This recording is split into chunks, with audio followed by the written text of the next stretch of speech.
Apakah menurutmu 1 juta kilometer adalah vonis mati bagi mesin manapun? Honda Civic 2004-ku baru saja melampaui batas itu, dan ekspresi para mekanik saat membuka kap mesin sungguh tak terlukiskan. Mereka benar-benar tidak bisa mempercayainya. Rahasianya bukanlah keberuntungan di dealer atau membeli model termahal. Rahasianya adalah 21 kebiasaan lanjutan yang para dealer lebih suka jika kamu tidak pernah mengetahuinya.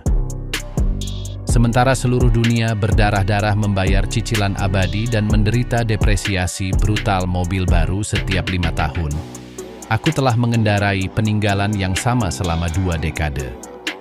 Hasilnya, lebih dari $100.000 tersimpan dan mesin yang terdengar lebih baik daripada banyak model 2024 yang menghuni bengkel.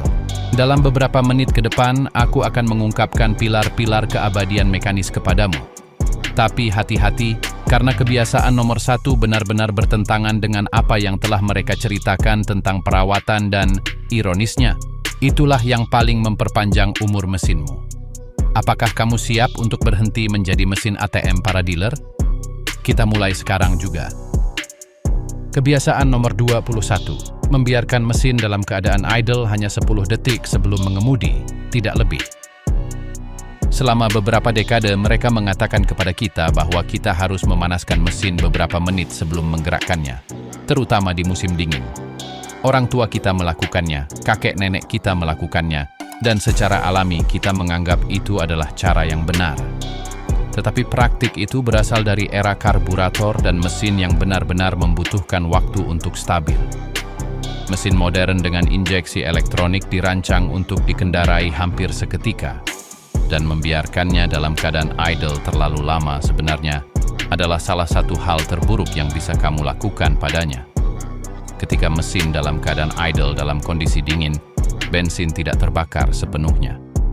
Bensin yang tidak terbakar itu mencuci dinding silinder, menghilangkan lapisan oli yang seharusnya melindunginya. Selain itu, mesin memanas jauh lebih lambat dalam keadaan idle daripada ketika berada di bawah beban berkendara ringan. Berdiam diri membuang bahan bakar sambil membentuk endapan karbon tidak melindungi apapun, itu menyebabkan kerusakan bertahap. Teknik yang benar yang aku pelajari dari seorang insinyur mesin itu sederhana dan tepat. Kamu menyalakan mesin, menghitung sampai 10 sambil memeriksa bahwa semua sistem berfungsi, lampu dashboard mati dengan benar, tidak ada suara aneh. 10 detik itu cukup bagi oli untuk mulai bersirkulasi dan mencapai komponen-komponen kritis. Kemudian kamu berkendara, tetapi inilah kuncinya, kamu berkendara dengan lembut. Tidak ada akselerasi mendadak, tidak ada putaran tinggi, hanya gerakan lembut selama beberapa kilometer pertama. Mesin memanas jauh lebih cepat dan merata di bawah beban ringan daripada diam di netral. Manfaatnya segera terasa dan terukur. Kebiasaan nomor 20, berkendara dengan lembut selama 5 km pertama setelah menyalakan mesin tanpa terkecuali. Kebiasaan ini terhubung langsung dengan yang sebelumnya dan sama pentingnya untuk mencapai jarak tempuh astronomis. Mesin dingin persis seperti seorang atlet yang baru bangun tidur.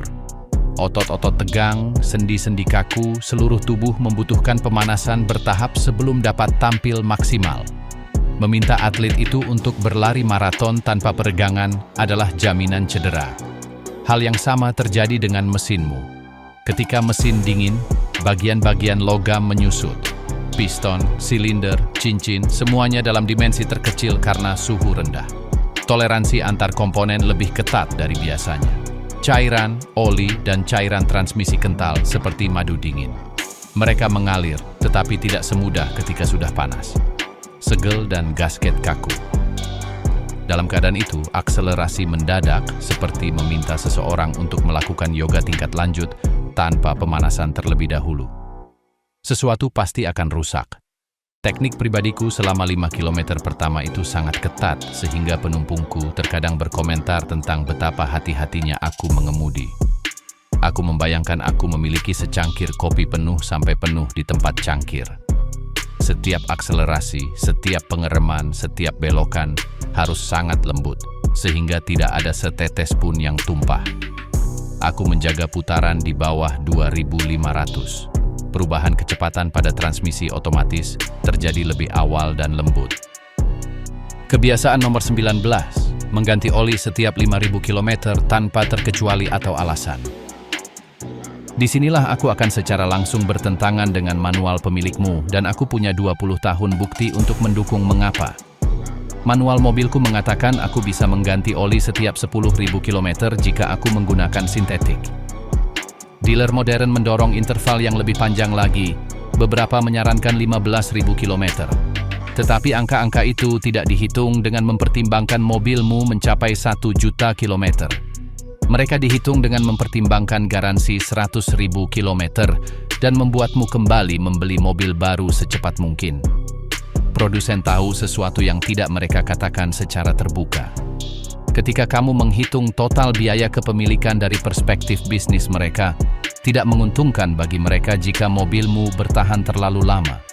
Mereka membutuhkanmu untuk datang setiap 5 atau 7 tahun untuk membeli yang lain. Interval oli yang panjang memastikan bahwa mesin akan menurun cukup cepat sehingga pada akhirnya kamu membutuhkan yang baru atau memutuskan bahwa ini adalah waktu untuk mengganti kendaraan. Ini adalah desain usang terencana yang disamarkan sebagai kenyamanan pelanggan. Realitas teknisnya brutal. Oli menurun dengan penggunaan, itu tidak bisa dihindari. Setiap ledakan di dalam silinder mencemari oli dengan partikel pembakaran mikroskopis. Setiap putaran poros engkol mengikis bearing secara mikroskopis, melepaskan partikel logam. Seiring waktu, oli mumu berubah menjadi sup yang syarat kontaminan yang bertindak sebagai amplas cair yang bersirkulasi ke seluruh mesin.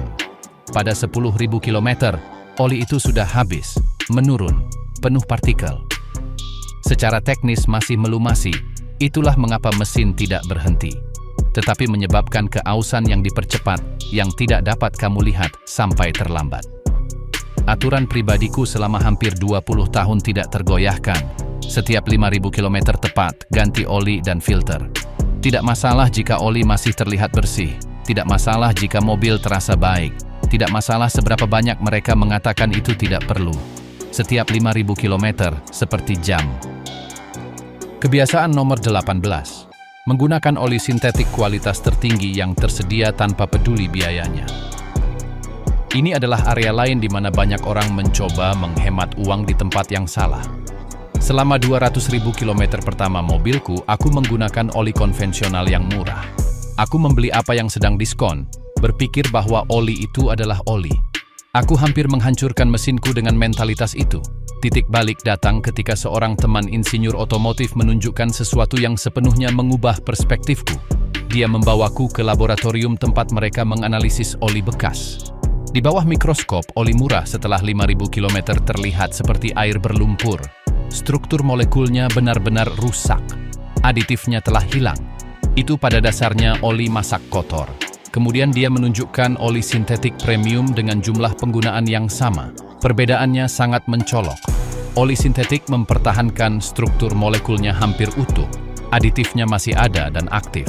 Terlihat hampir tidak terpakai. Tidak semua oli sama, itu menjadi sangat jelas. Aditif adalah kunci rahasia yang tidak ada yang menjelaskannya kepadamu.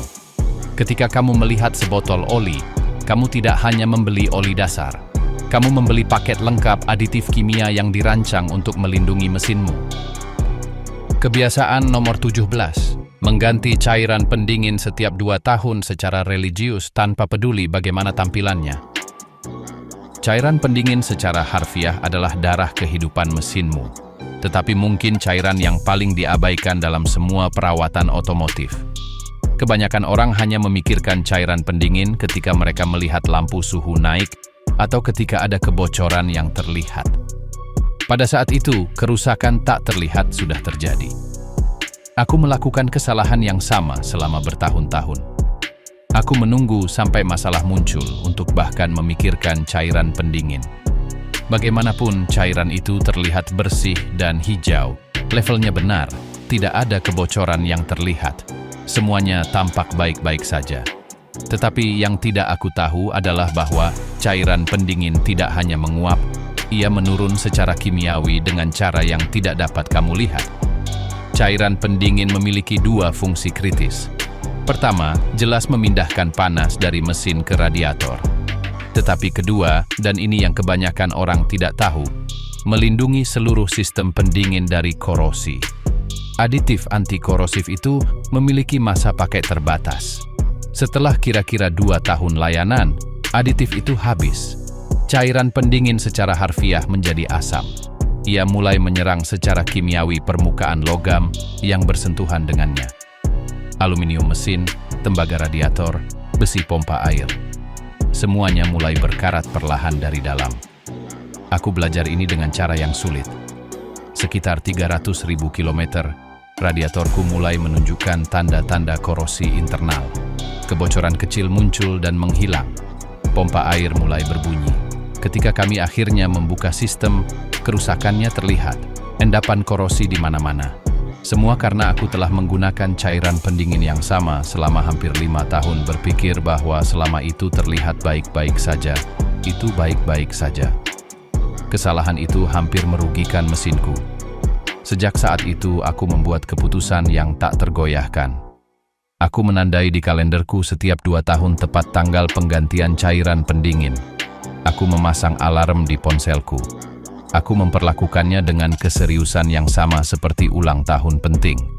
Tidak masalah jika mobil tampaknya berfungsi dengan sempurna.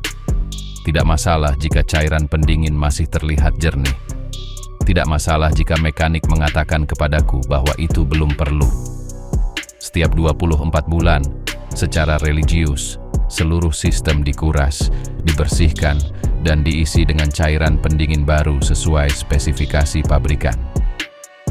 Kebiasaan nomor 16, memeriksa dan membersihkan filter udara setiap 10.000 km tanpa melewatkan satupun. Filter udara secara harfiah adalah paru-paru mesinmu, tetapi ini adalah salah satu bagian yang benar-benar dilupakan orang sampai mobil mulai menunjukkan masalah. Selama bertahun-tahun saya juga mengabaikannya, percaya bahwa interval 30.000 km yang disarankan manual sudah cukup. Saya sepenuhnya salah dan itu membuat saya kehilangan uang karena bahan bakar yang terbuang. Filter udara kotor dapat meningkatkan konsumsi bahan bakarmu hingga 20%. Izinkan saya mengulanginya karena ini sangat penting, 20%. Itu berarti jika biasanya kamu menghabiskan $100 sebulan untuk bensin, kamu bisa menghabiskan 120 hanya karena filtermu tersumbat. Dikali 12 bulan, itu $240 setahun terbuang percuma. Dan itu hanya bahan bakar. Mesin juga menderita karena tidak bisa bernapas dengan baik. Campuran udara dan bahan bakar menjadi tidak seimbang. Sensor harus mengkompensasi. Seluruh sistem bekerja kurang efisien. Rutinitas saya saat ini sederhana tetapi sangat efektif. Setiap 10.000 km persis, saya membuat janji dengan diri sendiri untuk memeriksa filter udara. Ini bukan hanya pemeriksaan sepintas. Saya mengeluarkan filter sepenuhnya dari kotaknya. Saya memeriksanya di bawah cahaya yang baik, seperti seorang detektif yang mencari bukti. Saya mencari minyak yang akan menunjukkan adanya kebocoran di suatu tempat di sistem pemasukan. Saya mencari kelembaban berlebihan yang bisa berarti saluran pembuangan kotak filter tersumbat. Saya mencari deformasi atau kerusakan pada rangka filter yang bisa memungkinkan udara yang tidak disaring masuk. Jika filter agak kotor tetapi masih memiliki masa pakai, saya membersihkannya. Saya tidak hanya mengocoknya dan memasangnya kembali. Saya memiliki rutinitas khusus. Pertama, saya mengetuknya dengan lembut ke permukaan yang keras untuk menghilangkan debu permukaan yang longgar. Kemudian saya menggunakan udara bertekanan, tetapi inilah trik penting yang sering salah dilakukan banyak orang. Saya meniup udara dari sisi bersih ke sisi kotor dari dalam keluar. Ini mendorong kotoran keluar dari serat filter alih-alih mendorongnya lebih dalam. Saya tidak pernah menggunakan air atau cairan pembersih apapun kecuali jika itu adalah filter yang dirancang khusus untuk dicuci. Kebiasaan nomor 15. Mengganti busi secara preventif sesuai spesifikasi tanpa menunggu sampai rusak. Ini adalah kesalahan yang dilakukan lebih dari 80% pengemudi, dan saya termasuk dalam kelompok itu selama tahun-tahun awal saya. Mereka menunggu sampai busi benar-benar rusak sebelum menggantinya. Saya belajar pelajaran ini dengan cara yang paling mahal dan paling menegangkan. Saat itu pukul 2 dini hari. Saya kembali dari perjalanan kerja di jalan yang hampir sepi. Tiba-tiba mobil saya mulai bergetar hebat. Lampu periksa mesin mulai berkedip. Mesin terdengar seperti tersedak. Saya terdampar di antah berantah menunggu truk derek selama 3 jam di tengah musim dingin. Diagnosisnya sederhana tapi membuat frustrasi. Satu busi telah rusak total. Busi tidak memberitahu Anda dengan ramah saat akan mati. Tidak ada lampu peringatan khusus. Tidak ada suara bertahap yang semakin memburuk. Suatu hari mobil Anda menyala dengan sempurna, hari berikutnya sepertinya menderita penyakit mematikan. Ini semua atau tidak sama sekali. Inilah trik yang diajarkan mekanik terpercaya saya setelah insiden itu. Busi memiliki masa pakai tertentu dan dapat diprediksi. Busi tembaga konvensional bertahan sekitar 30.000 km. Busi platinum mencapai 60.000. Busi iridium bisa mencapai 100.000. Ini bukan angka arbitrer, ini didasarkan pada pengujian ekstensif keausan elektroda. Jangan menunggu untuk melihat tanda-tanda kegagalan. Tanda-tanda tidak muncul sampai semuanya sudah terlambat. Sebaliknya, tandai di kalender perawatan Anda penggantian preventif berdasarkan jenis busi yang Anda miliki dan kondisi mengemudi. Kebiasaan nomor 14, membersihkan badan katup gas setiap 40.000 km sebagai janji yang tidak dapat dihindari. Izinkan saya menceritakan tentang hari ketika mobil saya mulai memiliki kepribadian sendiri dan bukan yang baik. Ia berakselerasi kapanpun ia mau. Ia tersendat di lampu lalu lintas secara acak. Putaran mesin terdengar seperti blender tua yang mencoba menggiling batu.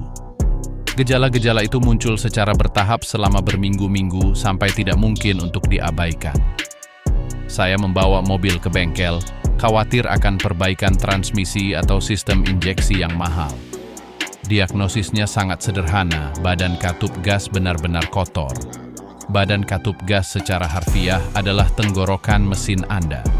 Disitulah udara masuk sebelum bercampur dengan bahan bakar. Di dalamnya ada katup kupu-kupu, cakram logam yang membuka dan menutup untuk mengontrol persis berapa banyak udara yang masuk. Bayangkan mencoba bernapas melalui sedotan yang sebagian tersumbat oleh madu lengket.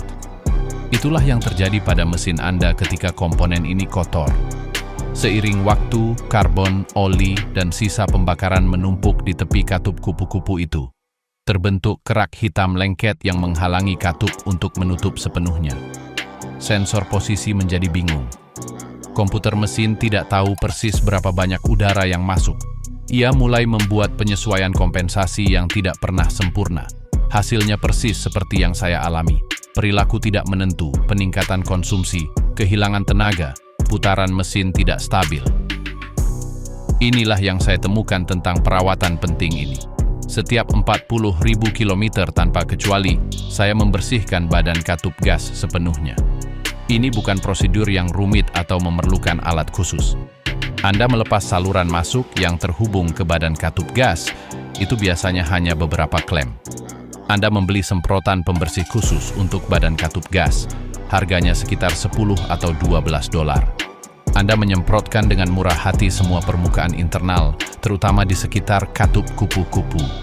Anda menggunakan sikat gigi lembut atau lap untuk menggosok dengan lembut kotoran yang menempel. Anda membiarkannya kering sepenuhnya sebelum merakit kembali. Proses lengkap mungkin memakan waktu 30 menit termasuk waktu pengeringan. Total biaya kurang dari 20 dolar jika Anda melakukannya sendiri. Tetapi jika tidak, mesin Anda akan mengalami masalah akselerasi, putaran mesin, dan konsumsi yang dapat memakan biaya ratusan untuk diagnosis dan perbaikan yang tidak perlu. Kebiasaan nomor 13. Memeriksa tekanan ban setiap minggu dengan pengukur tekanan digital pribadi yang andal. Kisah ini benar-benar mengubah perspektif saya tentang sesuatu yang sederhana seperti tekanan udara di ban. Selama bertahun-tahun saya berkendara dengan sekitar 3 PSI di bawah rekomendasi di semua ban saya. Itu tidak banyak, hampir tidak terlihat, mobil tidak terasa buruk, ban tidak terlihat kempes secara visual. Saya pikir itu tidak terlalu penting dan itu baik-baik saja.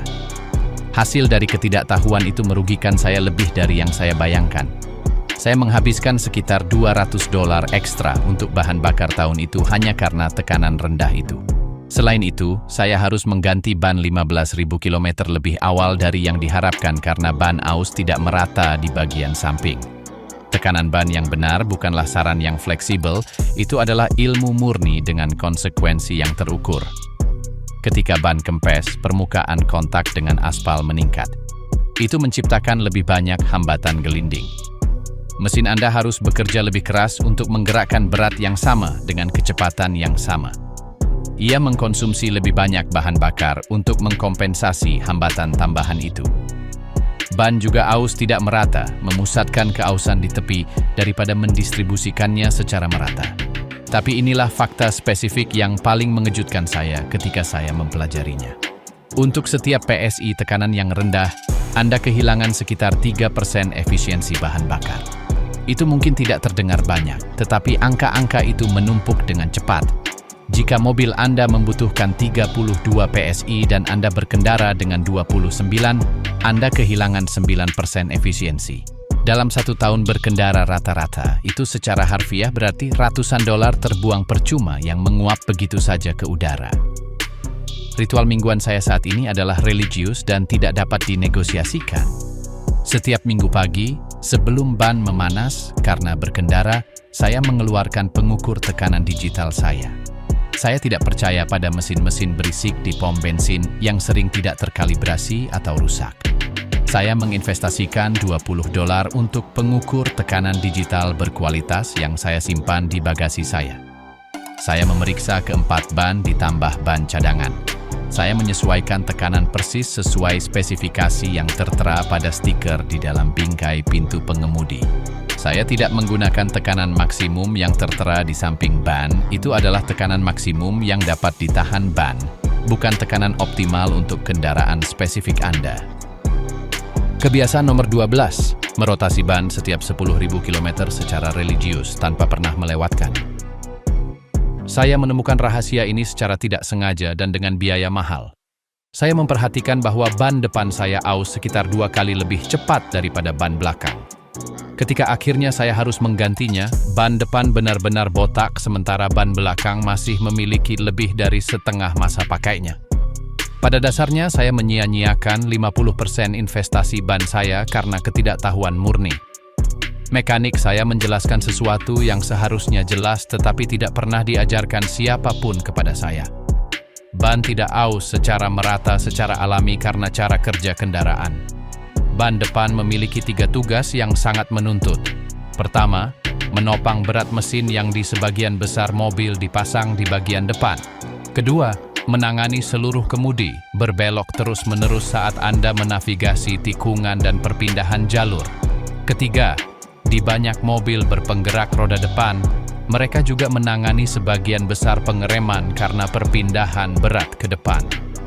Ban belakang, sebagai perbandingan, memiliki kehidupan yang relatif mudah.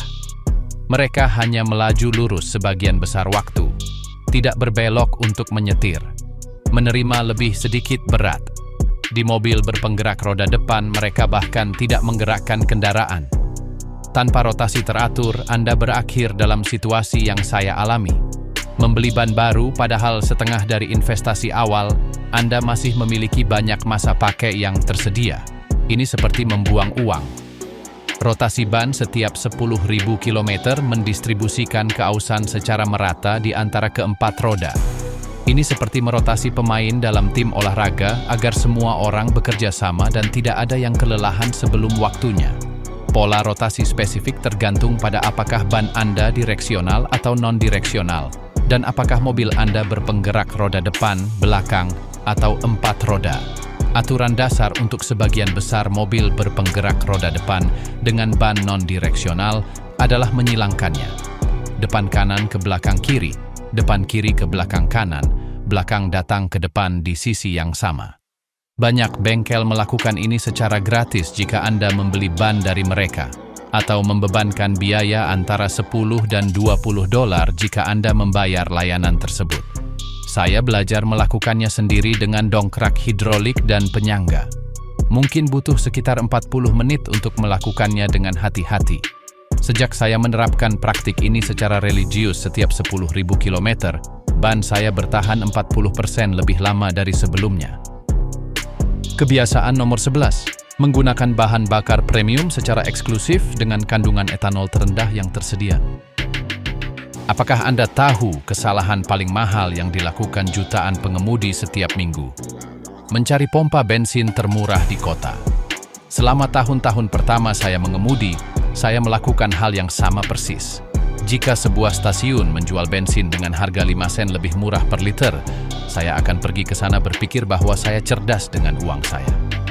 Kesalahan besar yang hampir membuat saya kehilangan ribuan dolar untuk perbaikan. Bahan bakar murah mungkin menghemat beberapa dolar Anda hari ini, tetapi akan merugikan Anda ribuan dalam jangka panjang. Masalah utamanya adalah etanol, aditif yang konon ramah lingkungan yang terlihat tidak berbahaya, tetapi sebenarnya adalah pembunuh diam-diam untuk sistem bahan bakar Anda. Etanol adalah alkohol, dan alkohol memiliki sifat kimia yang bermasalah. Ia higroskopis. Itu berarti ia menyerap kelembaban dari udara seperti spons yang putus asa. Setiap kali Anda membuka tutup tangki Anda, udara lembab masuk. Etanol dalam bahan bakar, Anda menyerap kelembaban itu. Seiring waktu, Anda memiliki air yang bercampur dengan bensin Anda. Kelembaban itu berubah menjadi korosi di dalam tangki bahan bakar Anda. Dinding baja internal mulai berkarat membentuk partikel karat yang mengapung di bahan bakar Anda. Partikel-partikel itu bergerak melalui saluran bahan bakar, melewati filter, dan akhirnya mencapai sistem injeksi. Tetapi kerusakannya tidak berhenti di situ. Kelembaban juga menyebabkan malapetaka pada packing karet. Packing mengembang dan menjadi lunak. Mereka kehilangan bentuknya.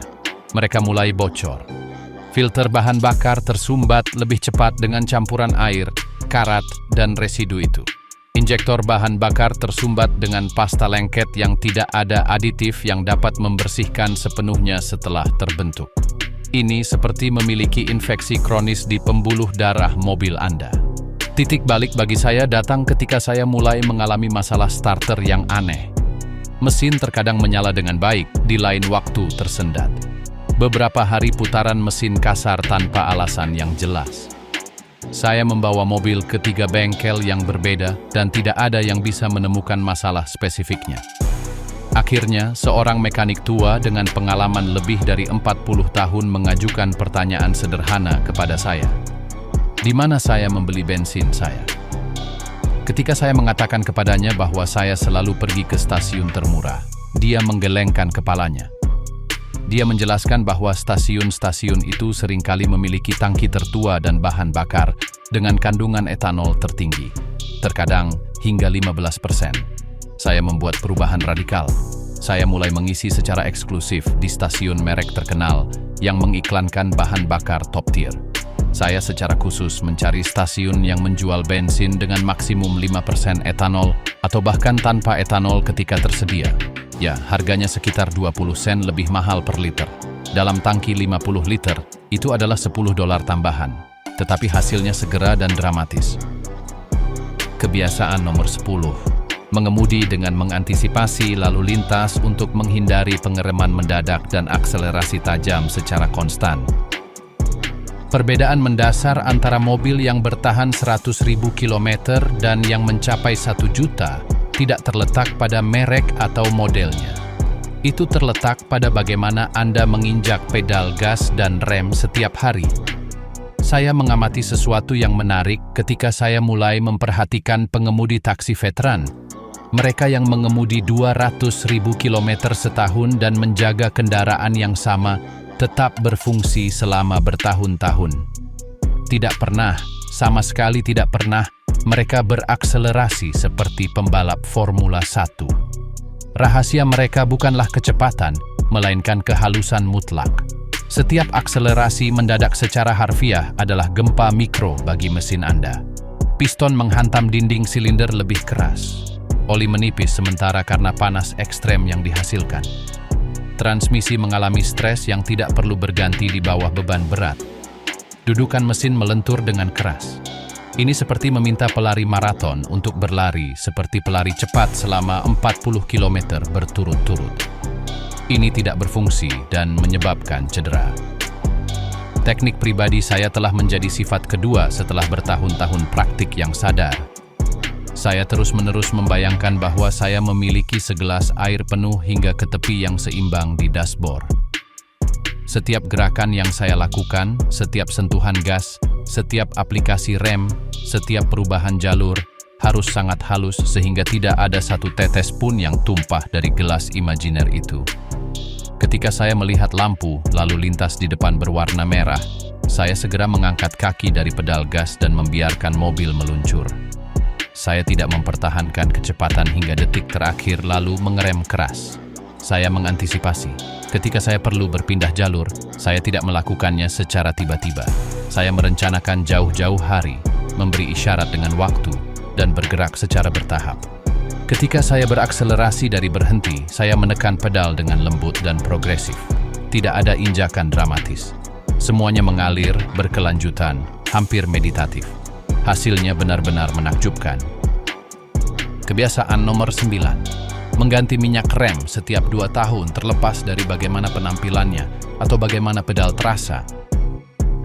Ini adalah kesalahan yang secara harfiah hampir merenggut nyawa saya di jalan pegunungan dan yang tidak akan pernah saya ulangi lagi.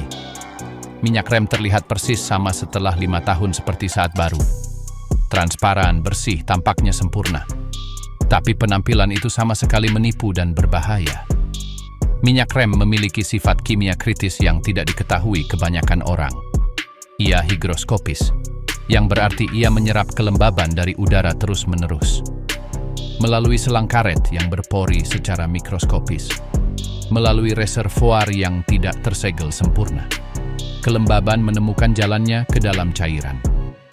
Seiring waktu, cairan yang seharusnya 100% murni kimia itu terkontaminasi dengan air. Air dan rem adalah kombinasi yang berbahaya karena alasan fisika tertentu. Air mendidih pada 100 derajat Celcius. Minyak rem berkualitas mendidih pada lebih dari 200 derajat. Ketika Anda mengerem keras berulang kali, terutama saat menuruni gunung yang panjang, rem menghasilkan panas yang sangat besar. Jika cairan Anda mengandung air, air itu mendidih dan berubah menjadi uap.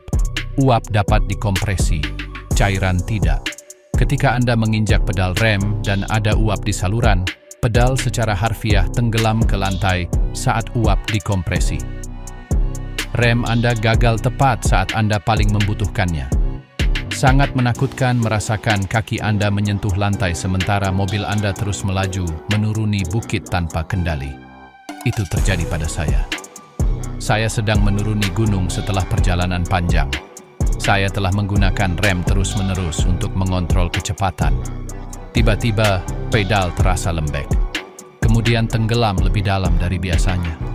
Jantung saya hampir berhenti ketika saya menyadari apa yang sedang terjadi.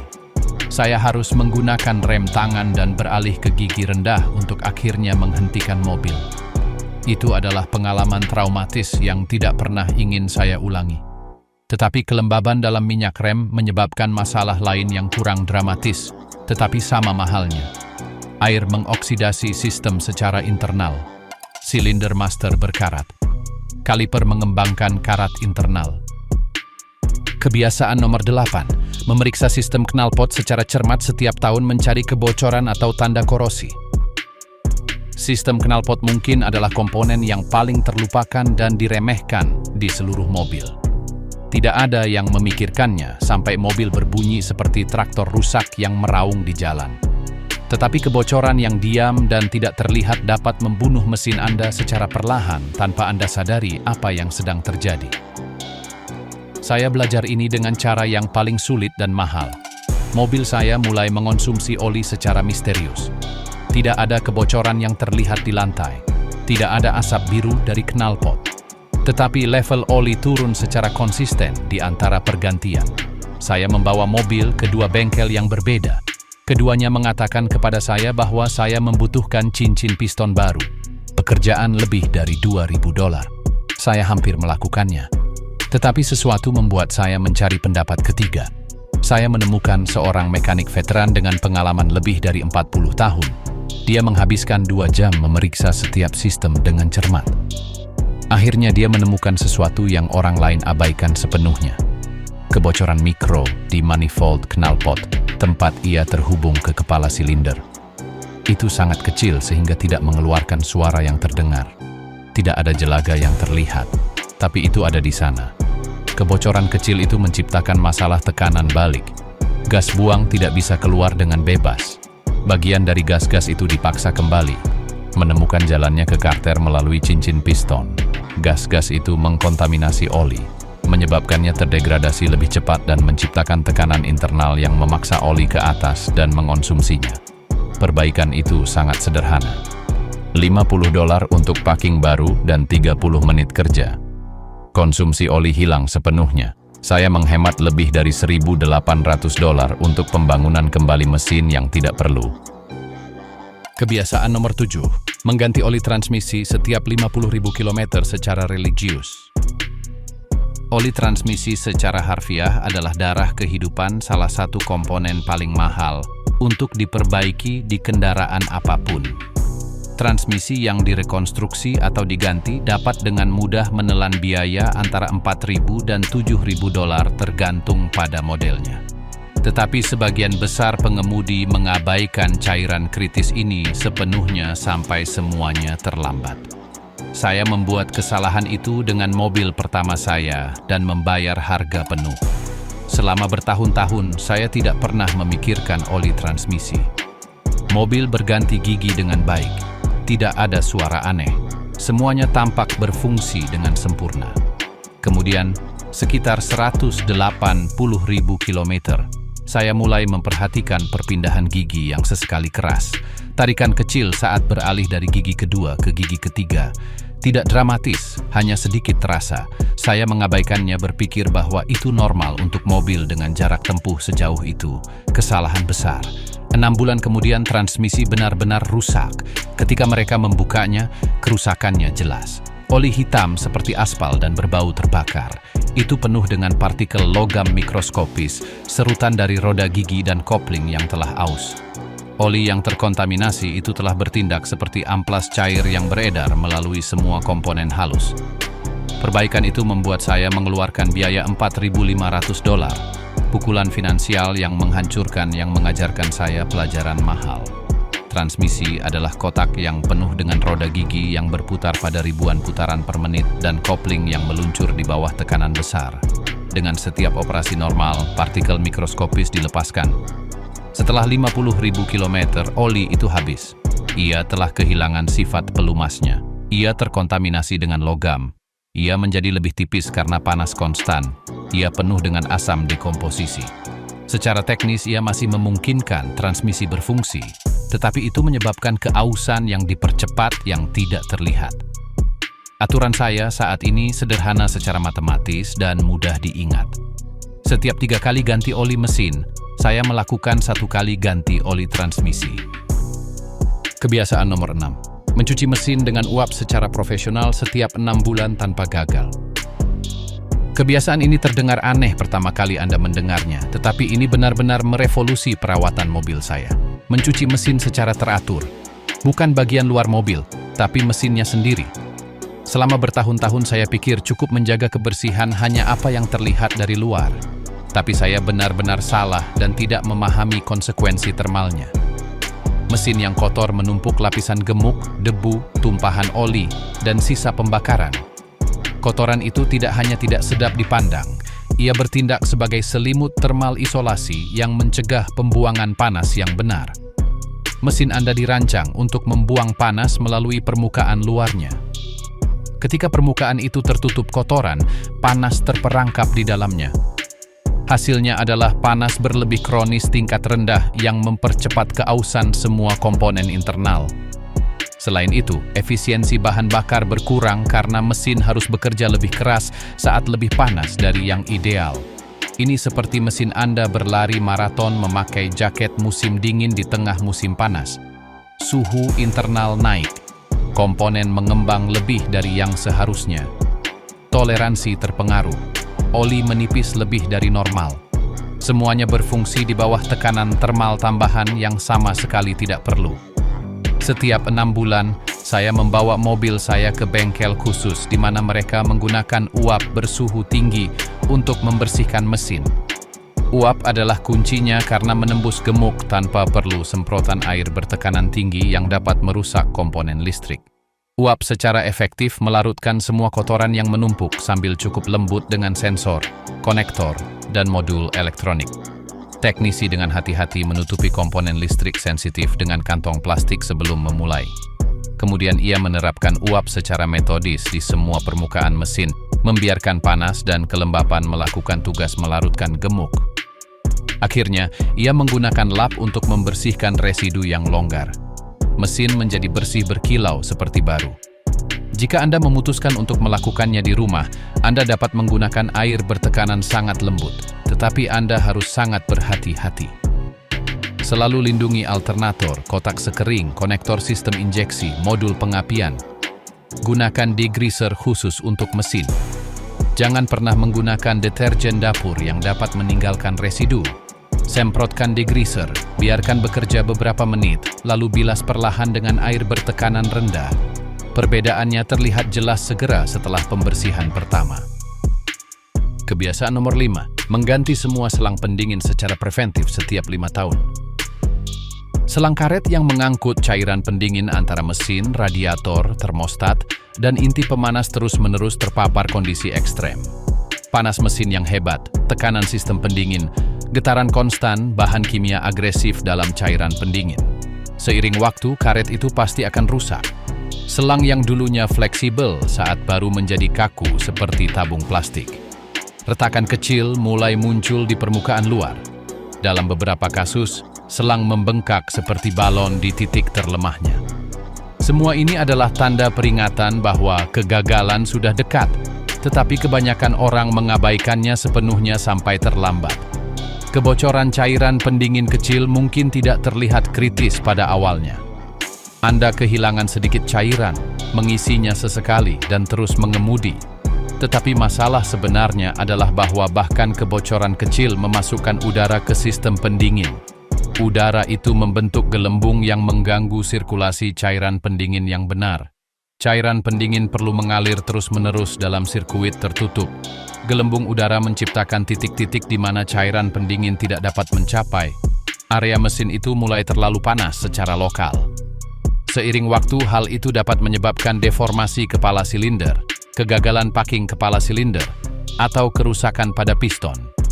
Perbaikan yang dengan mudah memakan biaya $3.000 atau lebih. Kebiasaan nomor 4, menjaga tangki bahan bakar selalu di atas seperempat penuh tanpa kecuali.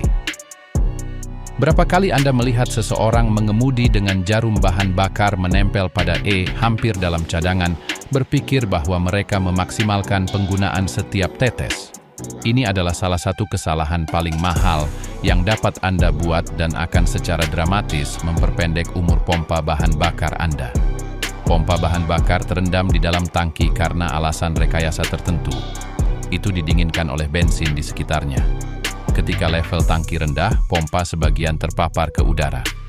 Alih-alih dikelilingi oleh bahan bakar segar yang membuatnya tetap dingin, ia bekerja di udara panas. Pompa bahan bakar menghasilkan panas selama operasi normal. Panas itu perlu dibuang. Ketika pompa tidak memiliki cukup bahan bakar di sekitarnya untuk mendinginkannya, suhu internal naik secara dramatis. Komponen listrik terlalu panas. Bantalan aus lebih cepat. Motor pompa bekerja lebih keras dari yang dirancang. Akhirnya, ia terbakar prematur. Tapi ada masalah lain yang sama seriusnya. Di bagian bawah setiap tangki bahan bakar ada endapan. Partikel karat jika tangki terbuat dari baja. Residu pembakaran. Kontaminan yang telah masuk bersama bahan bakar selama bertahun-tahun. Semua itu mengendap di bagian bawah. Ketika Anda mengemudi dengan tangki hampir kosong, pompa secara harfiah menyedot dari bagian bawah tempat semua endapan terkonsentrasi. Endapan itu melewati filter bahan bakar, memperpendek masa pakainya. Yang melewati filter langsung masuk ke injektor, menyumbatnya secara bertahap. Ini seperti minum dari dasar botol air yang telah disimpan selama berbulan-bulan. Semua kotoran terkonsentrasi di sana. Saya telah melihat pompa bahan bakar yang rusak hanya setelah 80 atau 90 ribu kilometer karena pemiliknya memiliki kebiasaan mengemudi terus-menerus dalam cadangan. Pompa bahan bakar baru berharga antara $400 dan $600 hanya untuk bagiannya. Tenaga kerja dapat menambahkan 200 atau 300 lagi karena di banyak kendaraan modern, Anda harus menurunkan seluruh tangki untuk mengakses pompa. Selain itu, ada kerepotan dan bahaya terdampar. Aturan pribadi saya benar-benar sederhana dan tidak dapat dilanggar. Jangan pernah, dalam keadaan apapun, saya membiarkan level bahan bakar turun di bawah seperempat tangki. Kebiasaan nomor 3, mengganti filter bahan bakar eksternal setiap 30.000 km tanpa melewatkannya. Kebiasaan ini terutama berlaku untuk kendaraan yang lebih tua atau model tertentu yang masih memiliki filter bahan bakar eksternal yang dapat diakses. Banyak kendaraan modern memiliki filter yang terintegrasi dengan pompa di dalam tangki, membuatnya hampir tidak mungkin untuk diganti secara teratur. Tetapi jika kendaraan Anda memiliki filter eksternal yang terpasang di suatu tempat di sasis, umumnya dekat tangki atau di bawah mobil, menjaganya tetap segar sangat penting untuk kesehatan sistem bahan bakar Anda. Tugas filter adalah menangkap kontaminan sebelum mencapai injektor, partikel karat dari tangki, endapan, air yang terkondensasi, setiap kotoran dalam bahan bakar. Setelah puluhan ribu kilometer, filter itu secara bertahap terisi. Ketika tersumbat, ia membatasi volume bahan bakar yang dapat melewatinya. Inilah bagian yang menyesatkan yang membuat banyak orang mengabaikan masalah sampai terlambat. Pada putaran idle dan mengemudi yang mulus, mesin hampir tidak membutuhkan bahan bakar, sehingga berfungsi dengan sangat normal bahkan dengan filter yang sebagian tersumbat. Semuanya tampak baik-baik saja.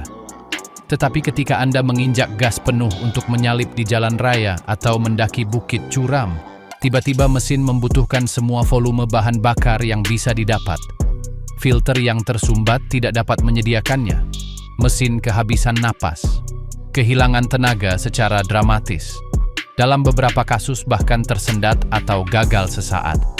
Ini menciptakan apa yang disebut kondisi miskin atau kurus, di mana ada lebih banyak udara daripada bahan bakar di silinder. Campuran miskin berbahaya karena terbakar jauh lebih panas daripada campuran yang benar. Suhu yang berlebihan itu secara harfiah dapat melelehkan lubang di piston atau membakar katup dengan paparan yang cukup. Tetapi bahkan sebelum menyebabkan kerusakan ekstrem itu, filter yang tersumbat membunuh pompa bahan bakar Anda. Pompa dirancang untuk mendorong bahan bakar melalui sistem dengan resistansi normal. Ketika menemukan filter yang tersumbat, ia harus bekerja 2 kali atau 3 kali lebih keras untuk mempertahankan tekanan yang dibutuhkan. Kebiasaan nomor 2, memeriksa dan menyesuaikan penyelarasan dan penyeimbangan setiap 20.000 km tanpa gagal. Banyak pengemudi melihat penyelarasan sebagai kemewahan estetika atau sesuatu yang hanya dilakukan ketika mobil menabrak trotoar. Tetapi kenyataannya adalah salah satu investasi paling cerdas untuk umur panjang seluruh sasis. Penyelarasan yang salah berarti ban Anda tidak berputar sejajar satu sama lain atau tegak lurus dengan aspal. Pada dasarnya Anda menyeret karet ke permukaan jalan alih-alih membiarkannya berputar bebas. Ini menghasilkan keausan yang tidak merata yang dapat merusak satu set ban mahal hanya dalam setengah dari masa pakainya yang diharapkan. Tetapi kerusakan jauh melampaui karet. Ketika penyelarasan di luar spesifikasi pabrik, mesin harus bekerja lebih keras untuk mengatasi resistansi tambahan dan menjaga kendaraan tetap lurus, yang secara diam-diam meningkatkan konsumsi bahan bakar. Selain itu, jika Anda merasakan getaran di kemudi, Anda memiliki masalah ketidakseimbangan. Getaran itu tidak hanya mengganggu, itu adalah serangkaian benturan mikro yang ditransmisikan langsung ke bushing suspensi, ujung tie rod, dan bantalan roda. Ini seperti Anda memukul setiap komponen dengan palu kecil 1000 kali per menit. Investasi $50 setiap 20.000 km akan menghemat ratusan dolar dalam penggantian suku cadang suspensi dan ban yang prematur. Mobil saya terasa sangat stabil dan mulus pada kecepatan jalan raya seolah-olah baru, hanya karena saya tidak pernah membiarkan getaran atau tarikan melelahkan logam kemudi saya. Kebiasaan nomor 1, mendengarkan mesin setiap hari untuk segera mendeteksi perubahan suara. Setelah mengemudi kendaraan yang sama selama hampir 1 juta kilometer, telinga saya telah menjadi alat diagnostik paling kuat dalam arsenal saya, bahkan di atas pemindai elektronik apapun. Rutinitas saya tidak dapat digoyahkan. Setiap pagi sebelum berangkat, saya mendedikasikan tepat 30 detik untuk mendengarkan mesin dengan cermat saat idle. Mesin yang sehat memiliki suara yang konstan, simfoni ledakan terkontrol dan bagian logam yang bergerak harmonis yang disetel dengan sempurna. Seiring waktu, Anda mengembangkan kemampuan untuk memperhatikan ketika sebuah instrumen orkestra itu tidak selaras. Saya telah berhasil mendeteksi pompa air yang gagal berminggu-minggu sebelum bocor, hanya karena suara siulan yang hampir tidak terdengar yang sebelumnya tidak ada. Saya telah mengidentifikasi bantalan alternator yang aus karena suara berderit halus dan masalah waktu karena perubahan minimal dalam ritme mesin. Kemampuan ini, yang berkembang secara bertahap dengan latihan harian, telah menghemat lebih banyak uang daripada praktik perawatan lainnya. Dengan mendeteksi masalah saat itu hanya bisikan, Anda mencegahnya menjadi teriakan yang memekakkan telinga yang berakhir dengan kerusakan dahsyat di tengah jalan. Jangan abaikan suara baru. Mobil Anda akan selalu memberitahu Anda bahwa ada sesuatu yang salah sebelum menyerah sepenuhnya. Anda hanya perlu belajar mendengarkan.